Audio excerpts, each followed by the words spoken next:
Bismillahirrahmanirrahim. Rabbi şrah li sədri və yəssir li əmri və hlul uqdətən min lisani yəfqahu qavli. Uca Allahın salamı olsun Peyğəmbərə və onun pak mütəhhər ailəsinə. Əziz izləyicilər, xoş gördük sizləri. Allahın salamı olsun üzərinizə.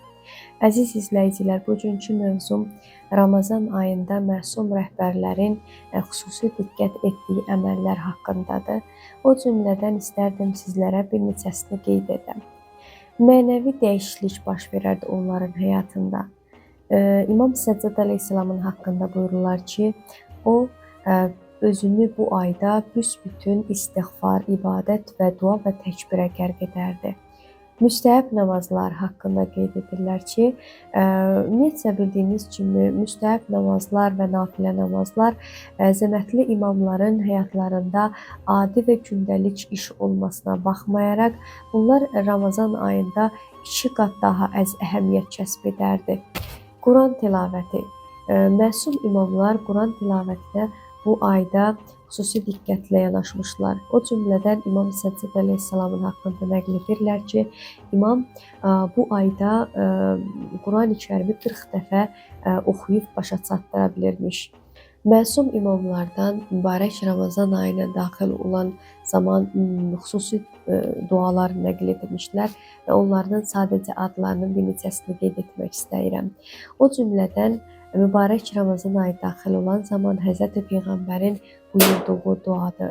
Sonra bu Somalinin hər gecə etdiyi duadır, səhər duasıdır, Səhifə-i Səccadiyənin birinci duasıdır və eyni zamanda iftar duasıdır. Məsumlar eyni zamanda iftarın ədəb qaydalarına da diqqət edərdilər bu ayda. İmam Sadiq əleyhissalamdan nəql edirlər ki, Həzrəti Peyğəmbər iftar vaxtı belə dua edərdi. Allahım, sənin üçün oruç tutdum və sənin verdiyin ruzi ilə iftar etdim. Odur ki, bizdən orucumuzu qəbul elə. İmam Sadiq əleyhissalamdan belə nəql olunur ki, İmam Səccad əleyhissalam oruc vaxtı, oruc tutan zaman göstəriş verərdi ki, bir qoyun kəssinlər, ətini dorğayıb qazana assınlar. Və beləliklə qurub vaxtı gələrdi və oruc halda pişən qazanlara bir qoxulayardı, sonra isə buyurardı. Gəlin, bura gəlin, kasaları gətirin və bu filan kəs üçün paylayın, bu filan kəs üçün. Beləcə bozbaşın hamısını kasıblara paylayar, sonra isə özü xurma və çörəklə, su ilə iftar edərdi. Məsum imamlar yoxsullara eyni zamanda yardım edərdilər bu ayda. İbn Abbasdan nəql olunur ki, Həzrəti Peyğəmbərə nə xahişlə gəlirdilərsə, Həzrəti Peyğəmbər onların xahişlərini yerinə yetirərdi bu ayda. İmam Səccad əleyhissalamın haqqında belə nəql olunur ki, İmam Səccad əleyhissalam hər günü bu ayda sədəqə paylayardı. Əziz izləyicilər, eyni zamanda məsumlar Qədir gecələrinə xüsusi diqqət etmişlər və məsumlar özləri bu gecə oyaq qalardılar. Nəinki sadəcə özləri, ailə üzvlərini və övladlarını bu gecədə əhya saxlayıb ibadət etməyə təşviq edərdilər.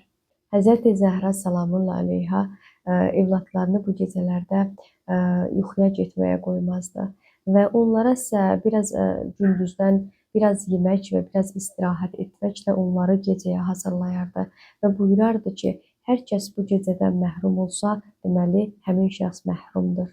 Bəli, əziz izləyicilər, bildiyiniz kimi məsumların həyatı haqqında geniş məlumatlar var. Onların hər birinin xüsusi diqqət etdiyi fərdi və ictimai, əxlaqi və ümumiyyətcə ibadət, mənəvi mövzularda çoxlu sözlər. Mən sadəcə bir neçə kəlmə ilə kifayətlənmək istədim. Allahdan istəyirəm ki, əziz izləyicilər, bizlərə Qədir gecələrində əhya saxlayıb, həmin gecənin fürsətlərini dəyərləndirməyi nəsib etsin inşallah.